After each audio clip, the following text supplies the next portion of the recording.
laki at lawak ng pag-ibig mo. Jesus, salamat. O Diyos, salamat.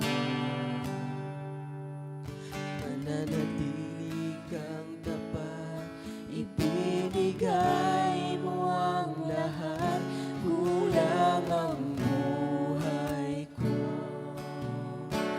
Maging ang mundo sa laki at lawak ng pag-ibig mo.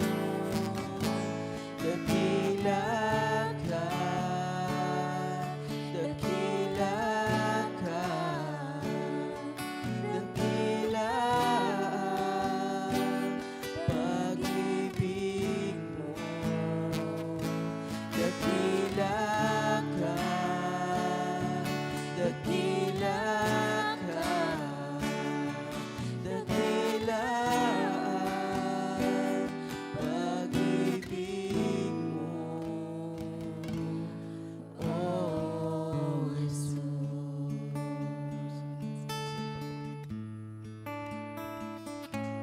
Jesus, salamat. Oh, Diyos, salamat. Nananatili kang tapat, ibinigay mo ang lahat, kulang ang buhay ko. Maging ang mundo sa laki at lawak ng pag-ibig mo. Dakila ka, dakila ka, dakila pag-ibig mo. Dakila ka, dakila ka, dakila pag-ibig mo. Dakila ka, dakila ka, dakila pag-ibig mo.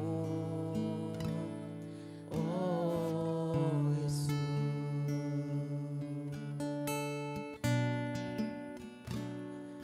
Dakila pag-ibig mo. Oh, Jesus. Yes, Lord, hallelujah, Panginoon.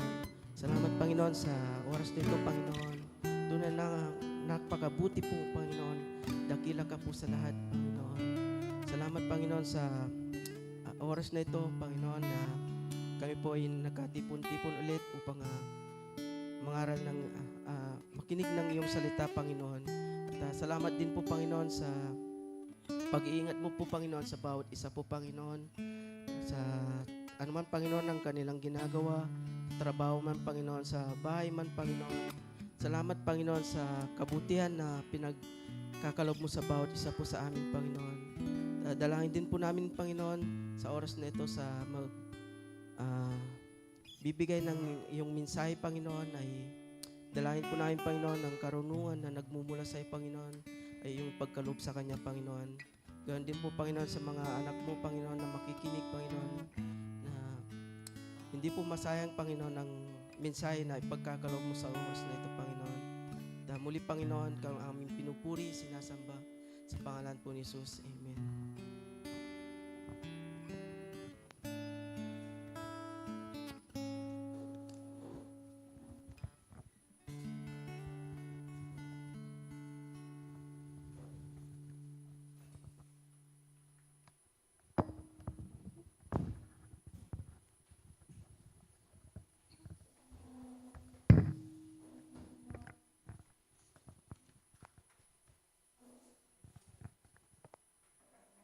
Song.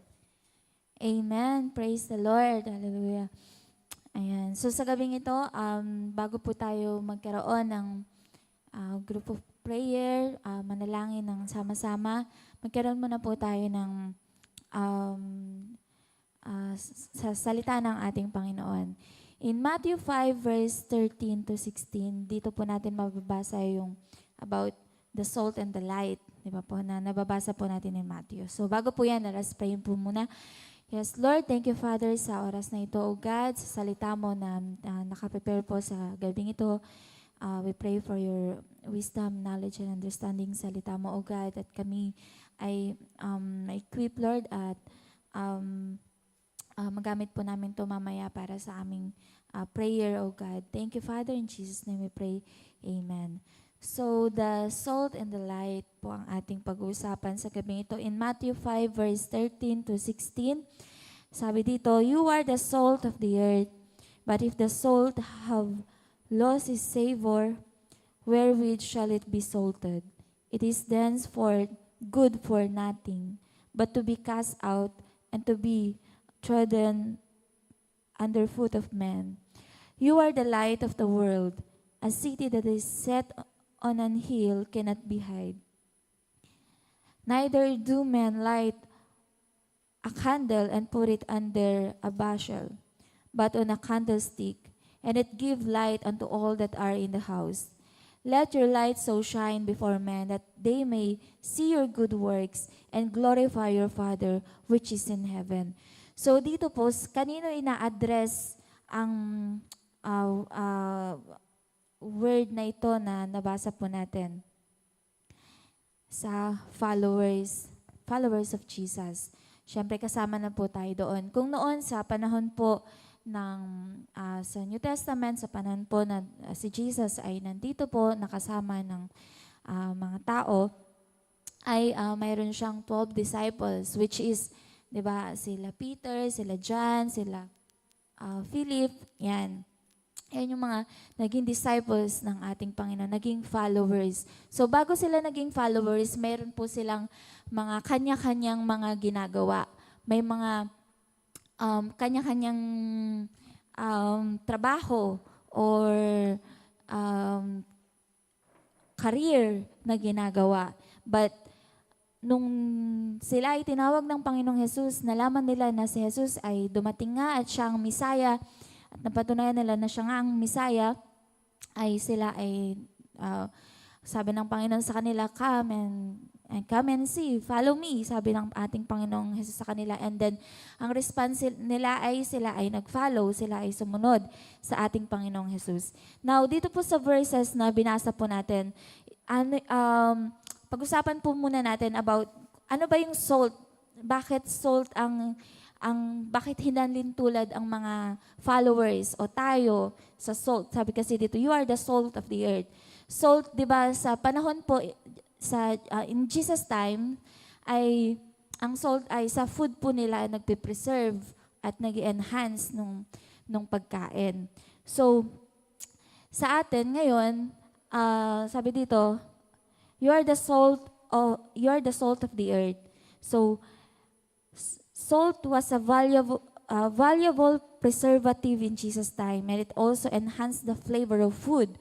So ano po yung connect niya sa atin ngayon?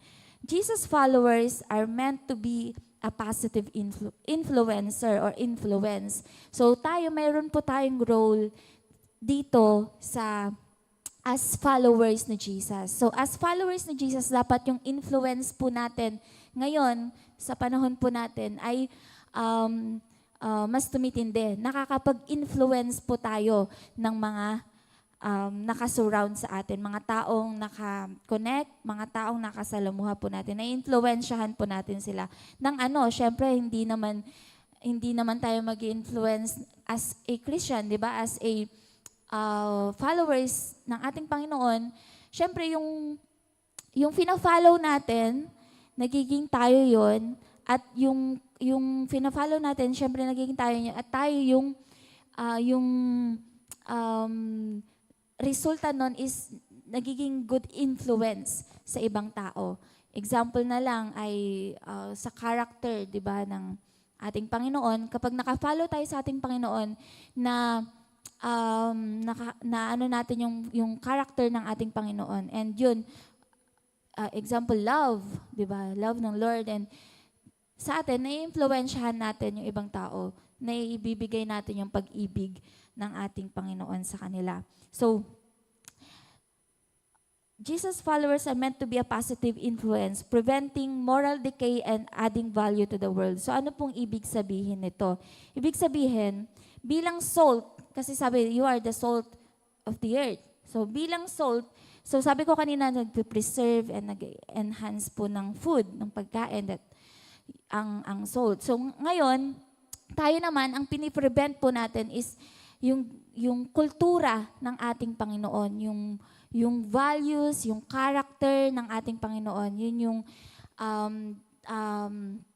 pinipreserve natin. Dapat, kung sa mundo ay tama na itong bagay na ito, dapat yung culture ng Panginoon sa'yo is nag-stay pa rin, nakapreserve at nakikita pa rin sa atin. Nagigets niyo po ba yun? Medyo magulo po ang aking explanation. But isa sa example po dyan is yung sa Romans 12 verse 1 to 2. Yung, I beseech you therefore, brethren, by the mercy of God, that you present your body as a living sacrifice, holy, acceptable unto the Lord, because this is your reasonable service. Tama po ba? And do not be conformed, sabi po doon. Do not be conformed to this world, but be transformed by the renewing of your mind, so that you may prove what is good, acceptable, and perfect will of God.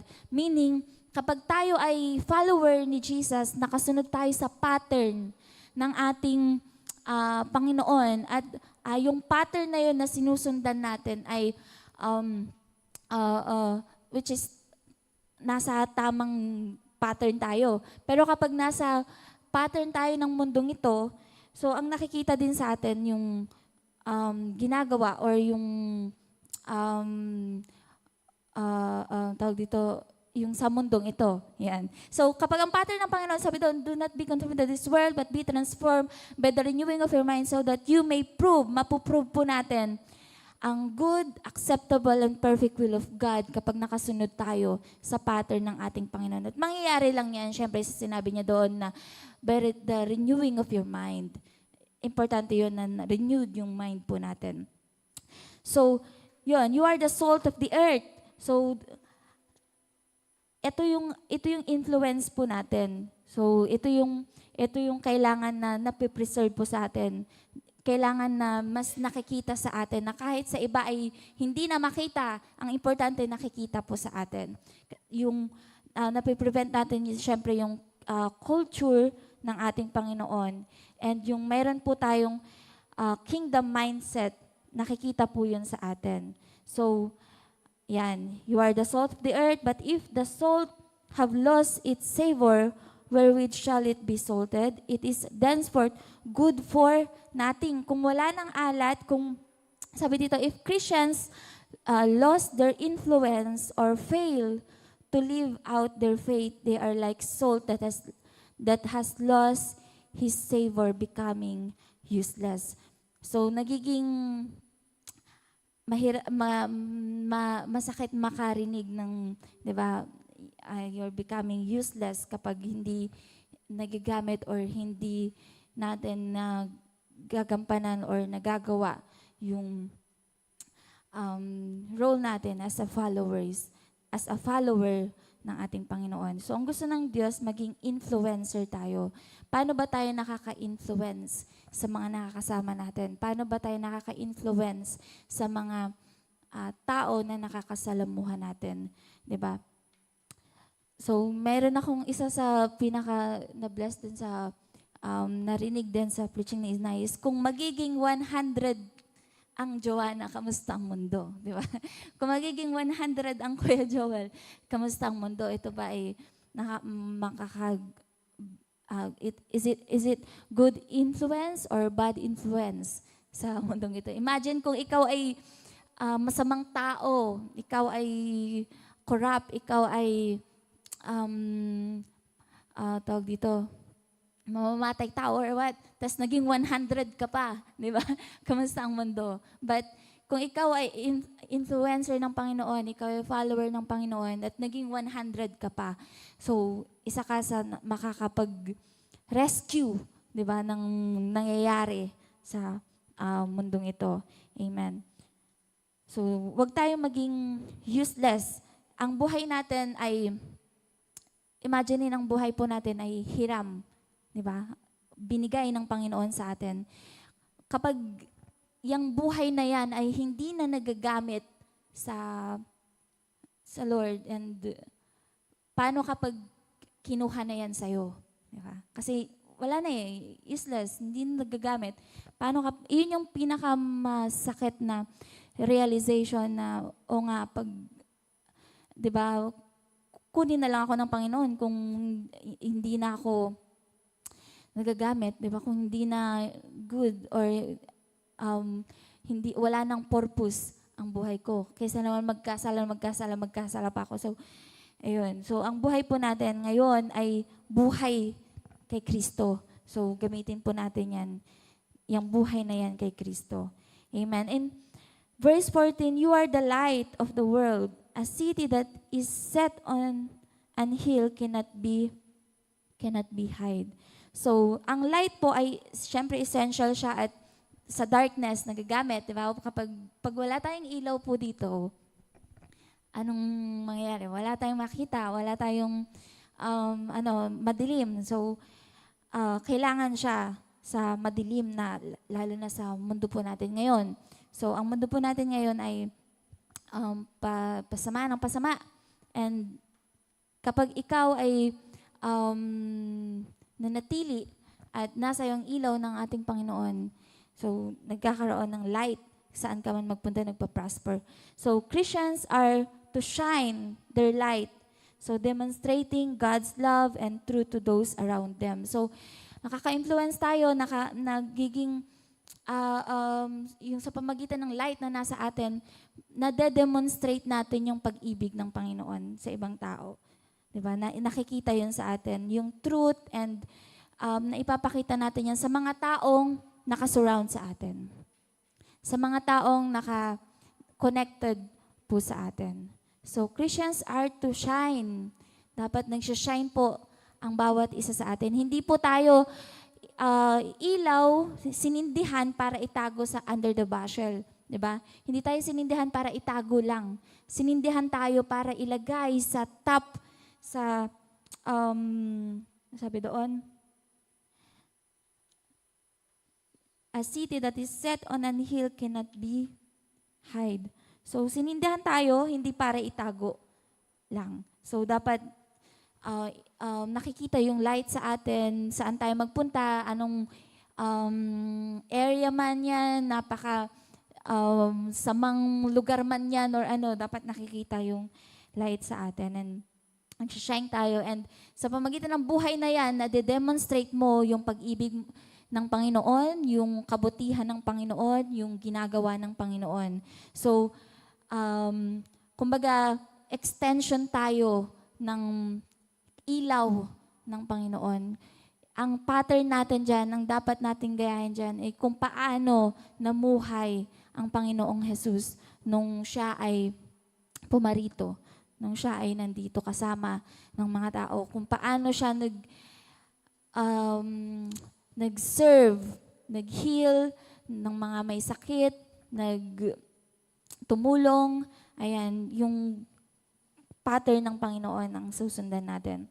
So just as a city on a hill cannot be hidden, Christians' good deed should be visible and inspire others to glorify God. So dapat, as a Christians, yung good works nakikita sa atin. Remember yung Shadaka na shinare ng ating senior pastor.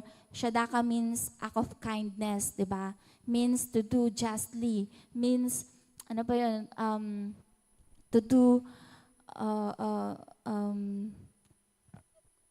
do good works. To do yung act of kindness, yung pagtulong to help the poor. Di ba? Yun yung kailangan na tinatrabaho natin, which is nangyayari naman po ngayon. at ginagawa po ng mga servant of God. And mas lalo pa nating pagliwanagin, mas lalo pa nating paghusayin ang paglilingkod po natin sa ating Panginoon. Dapat hindi dahil to glorify, mag-glorify tayo, makikilala tayo ng mundo, kundi syempre mag-glorify ang Panginoon na nasa atin. Amen. So sabi dito, neither do men light a candle and put it under a bushel, but on a candlestick, and it give light unto all that are in the house. Let your light so shine before men that they may see your good works and glorify your Father which is in heaven. So ito yung influence na dapat na makita po sa atin, yung nag-shine tayo through act of kindness, good works na nakikita po sa atin. Kasi okay na eh, salvation, okay na, tinanggap natin ng Panginoon. Relationship sa Panginoon, yes, alam natin yan. And at ang resulta po ng lahat ng yon ay ano yung ginagawa po natin sa buhay po natin ngayon. Paano tayo nagsiserve sa Panginoon. Kasi ang Panginoon, nung siya ay nandito, hindi siya naging tamad. Hindi siya parang hari lang na siya ay pinagsisilbihan, kundi siya ay nagsilbi.